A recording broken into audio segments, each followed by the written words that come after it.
Hello दोस्तों, let's crack it की explainer series में आप लोगों का स्वागत है। इस वीडियो के अंदर हम डिस्कस करेंगे चाइल्ड सोल्जर रिक्रूटर लिस्ट के बारे में, क्या होती है, क्यों न्यूज़ में आई, सब बताऊंगा। उसके साथ ही एक और टर्म न्यूज़ के अंदर आती है, उसका नाम है ऑप्शनल प्रोटोकॉल। तो इस प्रोटोकॉल के बारे में आपको पता होना चाहिए कि ये किस चीज़ से एसोसिएटेड है। यूपीएससी पीसीएस के लिए हिंदी में इंटरनेशनल इशूज़ एंड प्रोटोकॉल्स के अंदर मैं इन चीज़ों को डिस्कस करने वाला हूँ।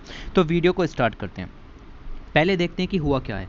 हुआ कुछ नहीं है, यूएसए है आपका, अमेरिका जो है उसने पाकिस्तान और 14 और कंट्रीज़ को अपनी चाइल्ड सोल्जर रिक्रूटर लिस्ट के अंदर इंक्लूड कर लिया है। अब इस लिस्ट में क्या है, कैसे है, उन चीज़ों को डिटेल में भी डिस्कस करूंगा। एक ओवरव्यू आपको यहाँ पर पता होना चाहिए कि चाइल्ड सोल्जर रिक्रूटर लिस्ट के अंदर होता क्या है। चाइल्ड सोल्जर रिक्रूटर लिस्ट के अंदर आप देखें तो किसी भी ऐसी फॉरेन कंट्री को या फॉरेन गवर्नमेंट को इस लिस्ट के अंदर डाला जा सकता है जो गवर्नमेंट सपोर्टेड आर्म्ड ग्रुप्स को उनके अंदर बच्चों को रिक्रूट करने का काम करती है। ठीक है, तो आर्म्ड ग्रुप्स तो है ही, लेकिन वो गवर्नमेंट सपोर्टेड भी है, यानी कि गवर्नमेंट नहीं चाहती कि बच्चे वहाँ से बाहर निकलें, वो बच्चों को आर्म्ड ग्रुप के अंदर सपोर्ट करना चाहती है। तो इसीलिए अब वो उनको रिक्रूट करती है या उनको यूज़ करती है एज अ चाइल्ड सोल्जर, तो उनको इस लिस्ट के अंदर डाला जाता है। अगर इस लिस्ट के अंदर उस कंट्री को डाल दिया गया तो उसके कुछ सिक्योरिटी असिस्टेंस जो भी फंड वगैरह उसको प्रोवाइड किए जाते हैं वो यहाँ पर ख़त्म कर दिए जाएंगे। उसका जो मिलिट्री इक्विपमेंट परचेजिंग का लाइसेंस है वो यहाँ पर ख़त्म कर दिया जाएगा। ओके, तो इस लिस्ट के अंदर आने से काफ़ी नुकसान देखने के लिए मिलेगा। ये सब चीज़ें जो हैं आपकी वो वर्क करती हैं under the US child soldier prevention act के अंदर। और इस एक्ट के अंदर एक दूसरी चीज़ भी है जिसको कहते हैं annual trafficking in person report. तो यहाँ पर एक रिपोर्ट भी पब्लिश की जाती है और साथ ही एक लिस्ट भी प्रिपेयर की जाती है under this child soldier prevention act. Alright, तो इतना आपको यहाँ से पता होना चाहिए। कौन कौन सी कंट्रीज़ को यहाँ पर इसके अंदर इंक्लूड किया गया है, तो मिलेगा पाकिस्तान तो है ही, साथ ही टर्की भी है। ओके, इसके बाद आपको Afghanistan, Myanmar, Democratic Republic of Congo, Iran, Iraq, Libya, Mali, ठीक है, Nigeria, Somalia, South Sudan, Syria, Venezuela and Yemen. तो ये नाम याद नहीं रखने हैं आपको, बस एक याद रखना है ओवरव्यू कि हाँ ये कंट्री हो सकती है। सिंपल सी बात है, ईरान है, इराक है, ये सब कंट्री, सूडान है, ये तो होनी है, सीरिया है, इनमें तो लगातार सिविल वॉर यहाँ पर चल ही रहे हैं। ठीक है, तो ये चीज़ें आपको देखने के लिए मिलेंगी और इस तरीके से यहाँ पर वर्क होता है। तो मेन स्लाइड के ऊपर आते हैं कि कौन होता है एक चाइल्ड सोल्जर। तो एक चाइल्ड सोल्जर को डिफाइन करने के लिए हमारे पास 3 तरीके के कह सकते हैं कि डेफिनेशन यहाँ पर मिलेगी। कहने का मतलब यह है कि एक तो डिफाइन किया जाता है by the United Nations convention on the right of the child, इसको शॉर्ट भाषा में सीआरसी कहेंगे। सीआरसी की बात करें या फिर additional protocols to the Geneva convention की बात करें, इन दोनों ने कहा है कि अगर आप 15 साल से कम के बच्चे को रिक्रूट करते हो या यूज़ करते हो इन द आर्म्ड फोर्सेस तो उसको कहा जाता है चाइल्ड सोल्जर। 15 साल, याद रखना 15 साल। ओके, इसके बाद मैंने एक आपको पढ़ाई होगी रोम इंस्टीट्यूट के बारे में भी पढ़ा है, जो कि एज अ प्रोसीजरल वर्क करती है to the international criminal court. इसके अंदर इसको वॉर क्राइम्स का दर्जा दिया गया है। ओके, तो ये 3 अलग अलग तरीके की परिभाषाएं, 3 अलग इंस्टीट्यूशंस की परिभाषाएं मिलेंगी आपको। ओके, तो यहाँ पर लिखा हुआ है कि 15 साल से कम का बच्चा। अब इसके बाद हमने यहाँ पर जो सीआरसी है, United Nations convention on the rights of the child, इसके अंदर एक नया प्रोटोकॉल डाला, वो है आपका ऑप्शनल प्रोटोकॉल। ऑप्शनल प्रोटोकॉल के हिसाब से ये जो 15 साल की उम्र थी इसको बढ़ा करके कर दिया गया 18 साल की उम्र तक।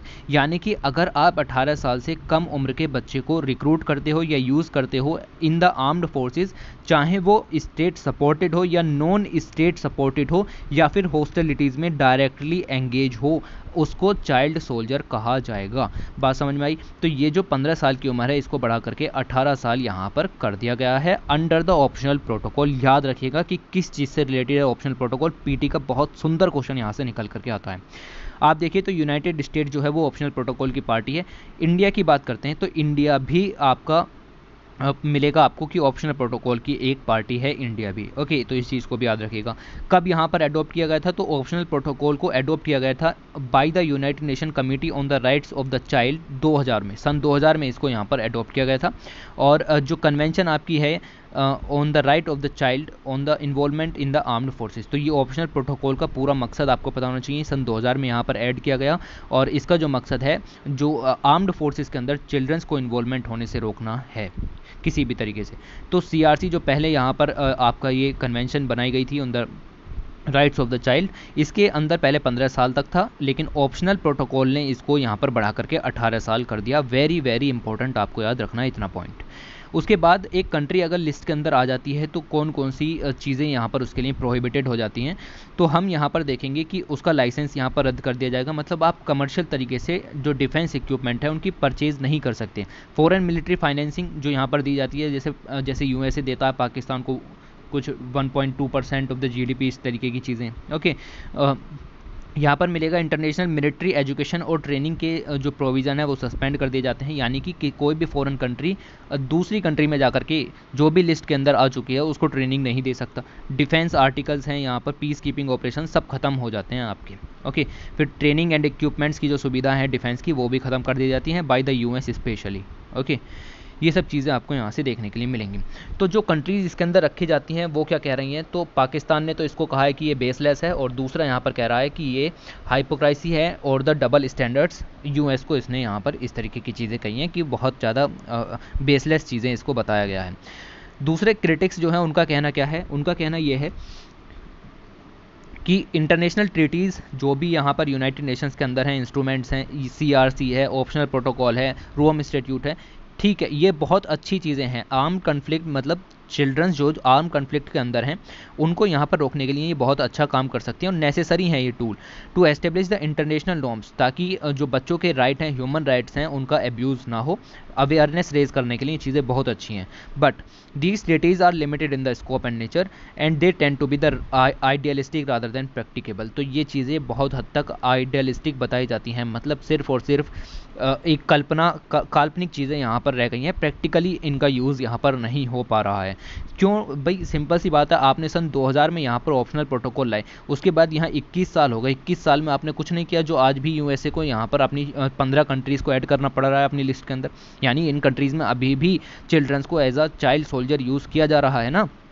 तो ये क्यों किया जा रहा है ये आपको यहाँ पर देखने के लिए मिलेगा कि आपना जो 21 साल है वहाँ आपने कुछ भी नहीं किया, और उससे पहले भी ये convention on the right of the child यहाँ पर चली रही थी। ओके, तो इस तरीके से आपको यहाँ पर पता चलेगा कि ये चीज़ें जो हैं वो बहुत ही ज़्यादा आइडियलिस्टिक हैं, प्रैक्टिकल चीज़ें यहाँ पर ऐड नहीं की गई हैं। ऑलराइट, तो ये हमारी वीडियो की लास्ट स्लाइड है, और इस वीडियो के अंदर हमें इतना ही डिस्कस करना था, इससे ज़्यादा हमें इसके अंदर कुछ भी डिस्कस नहीं करना है। तो आपको पता चल गया होगा कि ये जो आपका चाइल्ड सोल्जर रिक्रूटर लिस्ट है ये क्या है, और साथ ही ऑप्शनल प्रोटोकॉल। देखिए पीटी का क्वेश्चन ऐसा आएगा, क्वेश्चन दे देगा अभी ऑप्शनल प्रोटोकॉल नाम की एक टर्म न्यूज़ में रही, निम्नलिखित में से किस चीज़ से एसोसिएटेड है। तो 4 बड़ी बड़ी लाइनें देगा और आपसे बता देगा कि ये किस चीज़ से एसोसिएटेड है। तो आपको पता होना चाहिए कि भाई ये किस चीज़ से एसोसिएटेड है, क्योंकि इस तरीके के क्वेश्चन पहले भी पूछे गए हैं और ये पूछे जाते रहेंगे, और नए क्वेश्चन यहीं से ही बनते हैं। आपको ऑप्शनल प्रोटोकॉल के बारे में पता होना चाहिए था। ओके, तो इसी के साथ यहाँ पर वीडियो को एंड करते हैं, and thanks for watching, take care.